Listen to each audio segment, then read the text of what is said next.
Mars media நேயர்களுக்கும் அன்பர்களுக்கும் இந்த நாள் இனிய நாளாக அமைய எல்லாம் வல்ல இறைவனை பிரார்த்திக்கின்றோம். இந்த சேனல் உங்களுக்கு பிடிச்சிருந்தா மறக்காம சப்ஸ்கிரைப் பண்ணுங்க, ஷேர் பண்ணுங்க, லைக் பண்ணுங்க, கமெண்ட் பண்ணுங்க. சுய உதவிக்குழு பான் கார்டுகளுக்கு மார்ஸ் மீடியா நேயர்கள் எல்லாருக்கும் ஜோதிட குருஜியின் இனிய வணக்கங்கள். இந்த பதிவில் நம்ம என்ன பார்க்க போகிறோம் அப்படின்னா 2024 ஆண்டு மார்ச் மாத ராசி பலன். அதுக்கு முதல்ல மார்ச் மாதத்தில் என்னென்ன பண்டிகைகள் இதெல்லாம் வருதுங்கிறத பற்றி பார்ப்போம். மார்ச் மாதம் 8ஆம் தேதி மகா சிவராத்திரி, ரொம்ப விசேஷமான ஒரு நாள். ஏன்னா எல்லா சிவராத்திரியை விட இந்த சிவராத்திரி உச்சிதம், பெரிய சிவராத்திரின்னு சொல்லக்கூடியது. அந்த வகையில் இந்த மகா சிவராத்திரி அன்னைக்கு சிவபெருமான் கோயிலுக்கு போயிட்டு எம்பெருமான் சிவபெருமானையும் பார்வதி தேவியும், அதாவது அங்கே இருக்கிற அம்பாள், அது என்ன நாமகரணமாக இருந்தாலும் பரவாயில்ல, அம்பாளையும் வணங்கிட்டு அன்னைக்கு பொழுது விரதம் இருக்கிறது ரொம்ப விசேஷம். அந்த நாள் ஃபுல்லாக அபிஷேகம் ஆராதனை நடந்துட்டு இருக்கும் கோவிலில், ரொம்ப விசேஷம். எல்லா சிவன் கோயில்லையும் இருக்கும். ஆகவே மார்ச் 8ஆம் தேதி சிவாலயம் போய் இந்த சிவராத்திரி அன்னைக்கு எம்பெருமான் சிவபெருமானையும் நந்தீஸ்வரரையும் நீங்கள் வணங்குறது ரொம்ப விசேஷமான பலன்களை உங்களுக்கு கொடுக்கும். அதே சமயம் மார்ச் மாதம் 14ஆம் தேதி காரடையா நோன்பு. காரடையா நோன்புங்கிறது இந்த சாவித்திரி விரதம், ரொம்ப விசேஷம். உங்களுக்கெல்லாம் நிறைய பேருக்கு தெரியும் சத்தியவான் சாவித்திரி. அந்த கதை தனி கதை. அதாவது சாவித்திரி சத்தியவானோட உயிரை மீட்கிறதுக்காக யமதர்மராஜா கிட்டே வரம் வாங்கினவங்க. அதனால இந்த காரடையா நோம்பில் நம்ம சத்தியவான் சாவித்திரியை நினைக்கிறது ரொம்ப விசேஷம். அடுத்தபடியாக 25/3/2024 அன்னைக்கு பார்த்தீங்கன்னா ரொம்ப விசேஷமான நாள் பங்குனி உத்திரம். இந்த பங்குனி உத்திரம்ங்கிறது சாஸ்தா திருக்கல்யாணம். அதே சமயம் சிவன் கோவிலில் திருக்கல்யாணம் சிவபெருமானுக்கு, அதே சமயம் முருகப்பெருமானுக்கு திருக்கல்யாணம், முருகப்பெருமானுக்கு காவடி எடுக்கிறது எல்லாம் ரொம்ப விசேஷமாக இருக்கும். ஆக நீங்கள் கோவில் தரிசனம் ரொம்ப விசேஷம். சிவன் கோயிலாகட்டும், ஐயப்பன் கோயிலாகட்டும், அதே சமயம் முருகன் கோயிலாகட்டும், நீங்கள் போயிட்டு வழிபாடு பண்ணுறது ரொம்ப விசேஷமான பலன்களை கொடுக்கும். இந்த மார்ச் மாதத்தில் கிரகநிலைகள் அப்படின்னு பார்த்தீங்கன்னா மேஷ ராசியில் குரு, கன்னி ராசியில் கேது, துலாம் ராசியில் சந்திரன், மகர ராசியில் செவ்வாய் மற்றும் சுக்கிரன், கும்பராசியில் சனி பகவான், சூரியன், புதன், மீன ராசியில் ராகு. அந்த வகையில் இந்த கிரக அமைப்புகள் மாத ஆரம்பத்தில் இருக்கு. 2/3/2024 அன்னைக்கு புத பகவான் கும்பராசியிலேருந்து மீன ராசிக்கு போயிடுறார். 8/3/2024 இந்த சுக்கிர பகவான் மகர ராசியிலேருந்து கும்பராசிக்கு போயிடுறார். 14/3/2024 அன்னைக்கு சூரிய பகவான் கும்பராசிலேருந்து மீன ராசிக்கு போயிடுறார். அதே சமயம் அன்னைக்கே செவ்வாய் பகவான் மகர ராசிலேருந்து கும்பராசிக்கு போகிறார். கும்பராசியில் சனியோடு சேர்ந்துடுறார். அதே சமயம் சூரிய பகவான் ராகுவோடு சேர்ந்துடுறார் 14ஆம் தேதிக்கு அப்புறம். இதுதான் இந்த மார்ச் மாதத்தோட கிரக நிலைகள், சஞ்சாரங்கள். அந்த வகையில் இந்த மார்ச் மாதம் ஒவ்வொரு ராசிக்கும் என்னென்ன பலாபலன்களை கொடுக்க போகிறதுங்கிறத பற்றி நம்ம இப்போ தெளிவாக பார்ப்போம். பதிவுக்கு போகலாமா? எனதருமை ரிஷபராசி நேயர்களே, இந்த பதிவில் நம்ம என்ன பார்க்க போகிறோம் அப்படின்னா 2024 ஆண்டு மார்ச் மாத ராசி பலன். இந்த மார்ச் மாதத்தில் உங்களுக்கு எந்தெந்த கிரகங்கள் அற்புதமான நன்மைகளை செய்ய போகிறது, எந்தெந்த கிரகங்கள் மூலமாக நீங்கள் கொஞ்சம் கவனமாக இருக்கணும், பரிகாரமாக என்ன பண்ணினா ரொம்ப விசேஷம், சந்திராசிரம தினங்கள் என்னென்னைக்கு அப்படிங்கிறத பற்றிலாம் நம்ம இப்போ தெளிவாக பார்க்க போகிறோம். உங்களோட ராசிநாதன் அப்படின்னு பார்த்தீங்கன்னா சுக்கிர பகவான். சுக்கிர பகவான்ங்கிறதுனாலே உங்களுக்கு சந்தோஷம் அதிகமாகவே இருக்கும். அதாவது உங்களுக்கு உடல் ஆரோக்கியம் கொஞ்சம் சீர்கட்டால் கூட அதையும் சந்தோஷமாக எடுத்துப்பீங்க. மற்றவங்களையும் சந்தோஷமாக இருக்கணும்னு நினைக்கிறவங்க நீங்கள். அந்த வகையில் உங்களுக்கு சில கஷ்டங்கள் வந்தாலும் உங்களுக்கு எதிர்பாராத ஒரு உதவியும் உங்களுக்கு கிடைச்சிட்டு இருக்கு. அந்த வகையில் இந்த சுக்கிர பகவான் எங்கே இருக்காருன்னு பார்த்தீங்கன்னா பாக்கியஸ்தானத்தில் செவ்வாய் பகவானோட சேர்ந்துட்டு சுக்கிரமங்கல யோகத்தை கொடுக்குறாரு. தந்தை வழி உறவினர்கள் உங்களுக்கு ஆதரவாக இருப்பாங்க. சில பேருக்கு பார்த்தீங்கன்னா பூர்வீக சொத்துக்கள் கைக்கு வந்து சேர்றதுக்கு வாய்ப்புகள் நிறைய இருக்குது. அதேமாரி தந்தையார் உங்களுக்கு சில சொத்துக்களை எழுதி வைக்கக்கூடிய வாய்ப்புகள் கிடைக்கும்.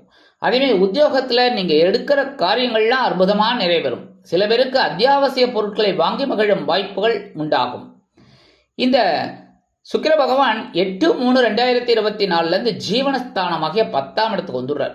10ஆம் இடத்துக்கு வந்துடுறாருனாலே உங்களுக்கு உத்தியோகத்தில் பரபரப்பாக இருக்கக்கூடிய ஒரு சூழல் உண்டாகும். அதேமாரி தொழில் வியாபாரத்துலேயும் ரொம்ப வேலை பளு அதிகமாக இருக்கும். வேலை பளு அதிகமாக இருந்தால் தான் லாபம் குவியும். வேலையே இல்லாமல் ஒரு தொழிலில் ஓட்டின்னு இருந்தால் எப்படி லாபம் வரும் சொல்லுங்கள்? அந்த வகையில் நீங்கள் பரபரப்பாக இருக்கக்கூடிய ஒரு சூழல் தொழில் வியாபாரத்தில் வர்றதுனாலே உங்களுக்கு லாபங்கள் வந்து சேர்வதற்கு வாய்ப்புகள் அதிகரிக்கும். அதனாலே நீங்கள் மகாலட்சுமி தாயாரை வழிபாடு பண்ணுறது ரொம்ப விசேஷம். சரியா? 7/12 கூடிய அதிபதி செவ்வாய் பகவான் பாக்கியஸ்தானத்தில் இருக்கார். செவ்வாய் பகவான் 9ஆம் இடத்துல இருக்கிறது ரொம்ப விசேஷமான பலன்கள் உங்களுக்கு கண்டிப்பாக உண்டாகும். களத்திரத்தின் மூலம், அதாவது வாழ்க்கை துணையின் மூலம் சில வருமானங்களை நீங்கள் எதிர்பார்க்கலாம். வாழ்க்கை துணை வழி உறவினர்கள் உங்களுக்கு அனுகூலமாக இருப்பார்கள். சில எதிர்பாராத செலவுகள் உங்களுக்கு உண்டானாலும் அதை சமாளிக்கக்கூடிய ஒரு பக்குவம் உங்களுக்கு வந்து சேரும். சீருடை பணியாளர்களாகிய காவல்துறை, இராணுவம், தீயணைப்புத்துறை, மருத்துவத்துறையில் வேலை பார்க்கும் நண்பர்களுக்கு எதிர்பார்க்கும் இடமாற்றம், பதவி மாற்றம், பதவி உயர்வு, சம்பள உயர்வு அருமையாக வந்து சேரும். இந்த செவ்வாய் 9ஆம் இடத்துல இருக்கிறது ரொம்ப விசேஷம். அடுத்தபடியாக 14/3/2024 அவர் ஜீவனஸ்தானமாகிய 10ஆம் இடத்துக்கு வந்துடுறார். ஜீவனஸ்தானத்துக்கு வந்துட்டாலே அவ்வளோதான். 3, 6, 10, 11 ஆகிய உபஜயஸ்தானத்தில் செவ்வாய் பகவான் இருந்தாலே உயர்வு கண்டிப்பாக வரும். எதுலெல்லாம் உயர்வுகள் வரும் அப்படின்னு பார்த்தீங்கன்னா, உத்தியோகத்தில் ரொம்ப நாளாக நீங்கள் கேட்டிருந்த இந்த நீண்ட நாள் கோரிக்கைகள்லாம் இப்போ நிறைவேறும். ரொம்ப நாளாக நீங்கள் பதவி உயர்வு, சம்பள உயர்வுலாம் எதிர்பார்த்தீங்க, அதெல்லாம் இப்போ கிடைக்கிறதுக்கு வாய்ப்புகள் நிறையா இருக்குங்க. அதேமாதிரி தொழில் வியாபாரத்தையும் கொஞ்சம் அபிவிருத்தி பண்ணலாம், பெரிய லெவலில் ஒரு முதலீடெல்லாம் போட்டு கொஞ்சம் பெருசாக பண்ணலாம்னு நினைக்கிறவங்கெல்லாம் இந்த நேரத்தை உபயோகப்படுத்திக்கலாம். தாராளமாக உங்களுக்கு அந்த கடன் உதவி இதெல்லாமே கிடைக்கும். சில பேருக்கு பார்த்தீங்கன்னா இந்த பார்ட்னர்ஷிப் மூலமாக சில வருமானம் வரும். சில பேருக்கு புதிய பார்ட்னர்ஷிப் கிடைக்கும். தொழில் பங்குதாரர்கள்லாம் வந்து சேருவாங்க. அதனாலே உங்களுக்கு தொழிலை பெருசாக பண்ணணுங்கிற ஒரு எண்ணமெல்லாம் உண்டாகும். சில பேருக்கு பரபரப்பாக இருக்கக்கூடிய ஒரு வாய்ப்புகள்லாம் கிடைக்கும். மனசில் ஒரு சந்தோஷம் இருக்கும். சுபகாரிய நிகழ்ச்சிகளில் இருந்து வந்த தடை தாமதங்கள் விலகும். அதே மாதிரி இந்த வீடு, மனை, வாகனம் இதெல்லாம் வாங்கணும் அப்படின்னு நினைக்கிறவங்கெல்லாம் அற்புதமாக வாங்கி மகிழக்கூடிய ஒரு வாய்ப்புகள் அவங்களுக்கு கிடைக்கும். 8/11 கூடிய அதிபதி குரு பகவான் உங்களுக்கு அஷ்டமாதிபதியும் அவர் தான், லாபாதிபதியும் அவர் தான். அந்த குரு பகவான் எங்கே இருக்காருன்னு பார்த்தீங்கன்னா விரயஸ்தானத்தில் இருக்கார். பரவாயில்லை, ஏன்னா உங்களுக்கு ராசிநாதனுக்கு, அதாவது உங்கள் ராசிநாதன் சுக்கிர பகவானுக்கு பகை கிரகம் அப்படிங்கிறதுனால விரயஸ்தானத்தில் இருக்கிறனால உங்களுக்கு சுப விரயங்கள் தான் வந்துட்டே இருக்கும். எதிர்பாராத ஒரு திருப்பங்கள்லாம் உங்களுக்கு கிடைக்கும். அதாவது மகளின் திருமணச் சடங்கு, அதேமாரி மகனுக்கு ஒரு திருமணச் சடங்கு, இதெல்லாம் செய்யறதுக்கு ஒரு வாய்ப்புகள் உங்களுக்கு தேடி வரும். அதன் மூலமாகவே செலவுகள் அதிகரிக்கும். உடல் ஆரோக்கியம் சிறப்படையும். இருந்தாலும் சில நேரங்களில் சில குழப்பங்கள் வந்து மறையும். தொழில் வியாபாரத்தில் லாபம் இருந்தாலும் பரபரப்பாக இருக்கக்கூடிய ஒரு வாய்ப்புகள் உங்களுக்கு கிடைக்கும். சில செலவுகளை மேற்கொள்வீர்கள். இருந்தாலும் இந்த குரு பகவானோட பார்வை பலம் அப்படின்னு பார்த்தீங்கன்னா சுகஸ்தானமாகிய 4ஆம் இடத்துல விழுறதுனால உங்களுக்கு சில வருமான வாய்ப்புகள் அதிகரிக்கும். பயணங்களின் மூலம் சில நன்மைகள் நீங்கள் எதிர்பார்க்கலாம். உற்றார் உறவினர்கள் கை கொடுப்பார்கள். அடுத்தபடியாக 6ஆம் இடத்துல ஒன்று விழருது, 8ஆம் இடத்துல ஒன்று விழருது. பகை உணர்வு மறையும். உத்தியோகத்தில் பகை உணர்வு மறையும். அதேமாதிரி தொழில் வியாபாரத்தில் இந்த எதிராளிகள் அவங்கெல்லாம் உங்களுக்கு கொஞ்சம் சல்யூட் அடிச்சுட்டு போவாங்க. அந்த அளவுக்கு உங்களோட பவர் அதிகமாக இருக்கும். உடல் ஆரோக்கியமும் சின்ன சின்ன குழப்பங்கள் இருந்தாலும் பெரிய அளவில் பாதகங்கள் இராது. சாயா கிரகமான கேது பகவான் பஞ்சமஸ்தானமாகி 5ஆம் இடத்துல இருக்கிறதால குழந்தைகளின் மூலம் சில மனக்குழப்பங்கள், மன சந்தோஷங்கள் வந்து நீங்கும். குழந்தைகளின் முன்னேற்றத்திற்காக சில முக்கிய முடிவுகளை எடுப்பீர்கள். குலதெய்வ பிரார்த்தனைகளை நிகழ்த்தி மகிழ்வீர்கள். சிலருக்கு புனித தலையாத்திரை செல்லக்கூடிய வாய்ப்புகள் அதிகரிக்கும். மனதில் சில நேரங்களில் சில சஞ்சலங்கள் குடிகொள்ளும். ஜீவனஸ்தானத்தில் சனீஸ்வர பகவான், இந்த சனீஸ்வர பகவான் உங்களுக்கு பாக்கியாதிபதி, அதே சமயம் ஜீவனாதிபதி. அவர் ஜீவனஸ்தானத்திலே இருக்கார். அடுத்தபடியாக சுகாதிபதி சூரிய பகவான். அடுத்தபடியாக 2, 5 கூடிய அதிபதி புதன். இவங்க 3 பேரும் இருக்காங்க. அதில் இந்த புத பகவான் எங்கே வந்துடுறாருன்னு பார்த்தீங்கன்னா ஒரு நாள் தான் அங்கே இருக்கார். 2/3/2024 இந்த புத பகவான் லாபஸ்தானமாகிய 11ஆம் இடத்துக்கு வந்துடுறார். உத்தியோகத்தில் நீங்கள் வச்சது தான் சட்டம். அதேமாதிரி தொழில் வியாபாரம் அற்புதமாக நடைபெறும். எழுத்து மற்றும் அச்சுத்துறையில் இருக்கும் நண்பர்களுக்கு புதிய வாய்ப்புகள் மிளிரும். கல்வி பயிலும் மாணவ மாணவிகளுக்கு கல்வியில் முன்னேற்றம் அதிகரிக்கும். சில பேருக்கு விலை உயர்ந்த பொருட்களை வாங்கி மகிழும் வாய்ப்புகளும் உண்டாகும். மனதில் ஒருவித சந்தோஷம் குடிகொள்ளும். அடுத்தபடியாக இந்த சுகாதிபதி சூரிய பகவான் ஜீவனஸ்தானத்தில் இருக்கிறதுனால பரபரப்பாக இருக்கக்கூடிய ஒரு வாய்ப்புகள் உங்களுக்கு கிடைக்கும். உத்தியோகத்தில் சரி, தொழில் வியாபாரத்துலையும் சரி, எல்லா விஷயத்திலும், குடும்பத்திலையும் சரி. அந்த வகையில் இந்த சூரிய பகவான் 14/3/2024 எங்கே வரப்போறான்னு பார்த்தீங்கன்னா லாபஸ்தானத்துக்கு வந்துடுறார். 11ஆம் இடத்துக்கு வந்துடுறார். 11ஆம் இடத்துக்கு வந்துடுறார் அப்படிங்கும்போதே உங்களுக்கு உத்தியோகத்தில் நீங்கள் கேட்ட உதவிகள்லாம் கிடைக்கும். சலுகைகள், இந்த அட்வான்ஸ் எல்லாம் கேட்டிருந்தீங்கன்னா இப்போ கண்டிப்பாக கிடைக்கும். அதேமாரி உத்தியோகத்தில் ரொம்ப நாளாக ப்ரொமோஷன் எதிர்பார்த்துருக்கீங்க, அந்த ப்ரொமோஷன்லாம் இப்போ கிடைக்கும். தொழில் வியாபாரத்தை கொஞ்சம் பெரிய லெவலில் பண்ணலாம் அப்படின்னு நினச்சிட்டு இருக்கிறவங்களுக்கு இது அற்புதமான ஒரு நேரம். பெரிய லெவலில் பண்ணுவீங்க. அரசியல்வாதிகள், முக்கியமாக அரசியல்வாதிகளுக்கு பொறுப்புகள் அதிகரிக்கும். புதிய புதிய பொறுப்புகள் கிடைக்கிறதுனால பதவிகள் கிடைக்கும். கலைத்துறை நண்பர்கள் வாய்ப்புகள் கிடைத்து மகிழ்வீர்கள். இந்த ஜீவனஸ்தானத்தில் சனீஸ்வர பகவான் இருக்கிறதுனால நீங்கள் பரபரப்பாக இருந்து தான் ஆகணும், சுறுசுறுப்பாக இருந்து தான் ஆகணும். அப்போ தான் உங்களுக்கு அந்த உயர்வுகள் கண்டிப்பாக இந்த சனீஸ்வர பகவான் கொடுத்துட்டே இருப்பார். கொஞ்சம் லேசினஸ் காமிச்சிட்டிங்க அப்படின்னா அவருக்கு பிடிக்காது. அதனால் கொஞ்சம் உடம்பு முடியலன்னா ரைட்டு, மற்றபடி நீங்கள் சுறுசுறுப்பாக இருந்தால் இந்த சனீஸ்வர பகவான் உங்களுக்கு நிறைய விஷயங்களை கற்றுக் கொடுக்கறதோடு மட்டும் இல்லாமல் லாபத்தையும் கொடுப்பார். 14ஆம் தேதியிலேருந்து, அதாவது மார்ச் 14ஆம் தேதியிலேருந்து புதாதித்ய யோகம் கிடைக்கிறதுனால குழந்தைகள் படிக்கிறதுல ரொம்ப சிறந்து விளங்குவீங்க. ரொம்ப நல்லா படிக்கக்கூடிய ஒரு வாய்ப்புகள் உங்களுக்கு கிடைக்கும்.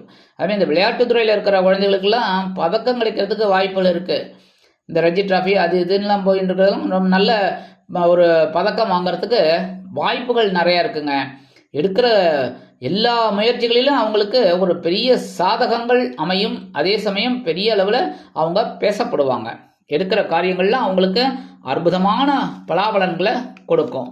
தொழில் வியாபாரம் அப்படிங்கும்போது ரொம்ப அற்புதமாக நடைபெறும். அதேமாரி உத்தியோகத்தில் இருக்கிறவாளுக்கும் ரொம்ப ஒரு அற்புதமான ஒரு பலாபலன்கள் கண்டிப்பாக கிடைக்கும். லாபஸ்தானத்தில் ராகு பகவான், மற்றொரு சாயா கிரகமான ராகு பகவான் இருக்கார். அற்புதம். உங்களுக்கு சமாளிக்கிற ஆற்றலே இந்த ராகு பகவான் தான் கொடுக்குறாரு. ஆனாலும் சில நேரங்களில் சில விஷயங்களை நீங்கள் சாதாரணமாக ஆரம்பித்து பிரம்மாண்டமாக பண்ணுறீங்க. எதனால அப்படின்னா இந்த லாபஸ்தானத்தில் இருக்க இந்த ராகு பகவான் தான் உங்களை உசுப்பேற்றி விட்டுருக்கார். ஆனால் அதனாலே உங்களுக்கு சில சந்தோஷங்கள் இருந்துகிட்டே இருக்குது. சவாலை சமாளிக்கக்கூடிய ஒரு ஆற்றலும் உங்களுக்கு கிடைச்சிட்ருக்கு. 14/3/2024 இந்த ராகு பகவானோட சூரியனும் சேர்ந்துன்றார். சூரியனும் ராகுவும் சேர்ந்தால் கஷ்டம்தான். ஆனால் இடம் 11ஆம் இடம் அப்படிங்கிறதுனால உங்களுக்கு லாபங்கள் எந்த அளவிற்கு நீங்கள் உழைக்கிறீர்களோ அந்த அளவிற்கு 2 மடங்கு 3 மடங்கு உங்களுக்கு கண்டிப்பாக கிடைக்கும். மனசில் ஒரு சந்தோஷம் கிடைக்கும். சில பேருக்கு சொத்து சேர்க்கை உண்டாகும். வெளியூர் அல்லது வெளிநாடு போய் படிக்கணும், உத்தியோகம் பார்க்கணும்னு நினைக்கிற குழந்தைகள்லாம் தற்பொழுது தாராளமாக அதெல்லாம் முயற்சிகளை மேற்கொள்ளலாம். அந்த முயற்சிகள்லாம் பேசப்படும். எடுக்கிற காரியங்கள்லாம் அற்புதமாக நிறைவேறும். அதனால இந்த மாதம் உங்களுக்கு அற்புதமான ஒரு மாதம். இதெல்லாம் நீங்கள் உபயோகப்படுத்திக்கணும். இந்த மாதம் சந்திராஷ்டம தினங்கள் 5/3/2024, 6/3/2024. இந்த 2 தினங்களில் நீங்கள் எச்சரிக்கையாகவும் பொறுமையாகவும் நிதானமாகவும் கவனமாகவும் நடந்து கொண்டீர்கள் என்றால் கண்டிப்பாக நன்மைகள் இரட்டிப்பாகும். சந்திராஷ்டம தினத்தன்னைக்கு எம்பெருமான் விநாயக பெருமானை ஓம் கணபதியே நமக அப்படின்னு ஒரு 27 தடவை சொல்லிட்டு உங்கள் வேலைகளெல்லாம் ஆரம்பிங்கோ. அதே சமயம் பக்கத்தில் இருக்கிற கோயிலுக்கு போயிட்டு எம்பெருமான் விநாயக பெருமானுக்கு அருகம்புல் சுட்டி ஆராதனை செஞ்சுட்டு வாங்கோ. கண்டிப்பாக இந்த சந்திராஷ்டம தினங்களினால் வரக்கூடிய சங்கடங்கள், சிரமங்கள் சற்று குறையும். சரி, பரிகாரமாக இந்த மாதம் என்ன பண்ணினா ரொம்ப விசேஷம் அப்படின்னு பார்த்தீங்கன்னா எம்பெருமான் விநாயக பெருமானை தினந்தோறும் வழிபாடு பண்ணணும். ஏன்னா 5ஆம் இடத்துல கேது பகவான் இருக்கிறதுனால கேதுவுக்கு தேவதை விநாயக பெருமான் தான். அதனால் விநாயக பெருமானை நீங்கள் வழிபாடு பண்ண மனசில் இருக்கிற சங்கடங்கள் குறையும். அதுக்குண்டான ஒரு தெளிவு உங்களுக்கு கிடைக்கும். குழப்பங்கள்லாம் குறைஞ்சி ஒரு தெளிவு கிடைக்கும். அடுத்தபடியாக மகாலட்சுமி தாயாரை வழிபாடு பண்ண உங்கள் செல்வ நிலை அப்படியே உயர ஆரம்பிக்கும். கடன் சுமை குறையும். எடுக்கிற காரியங்கள் அற்புதமாக நிறைவேறும். உத்தியோகத்திலையும் சரி, தொழில் வியாபாரத்திலையும் சரி, எல்லா விஷயத்திலையும் உங்களுக்கு வெற்றிகள் கிடைக்கும். ஆக இந்த சிறு பரிகாரங்களின் மூலம் இந்த மார்ச் மாதம் உங்களுக்கு அற்புதமான ஏற்றம் தரும் மாதமாக அமையும் என்று கூறி விடைபெறுகிறேன். நன்றி, வணக்கம். மீண்டும் ஒரு அருமையான பதிவில் நான் உங்களை மனமகிழ்ச்சியோடு சந்திக்கிறேன். வாழ்த்துக்கள்.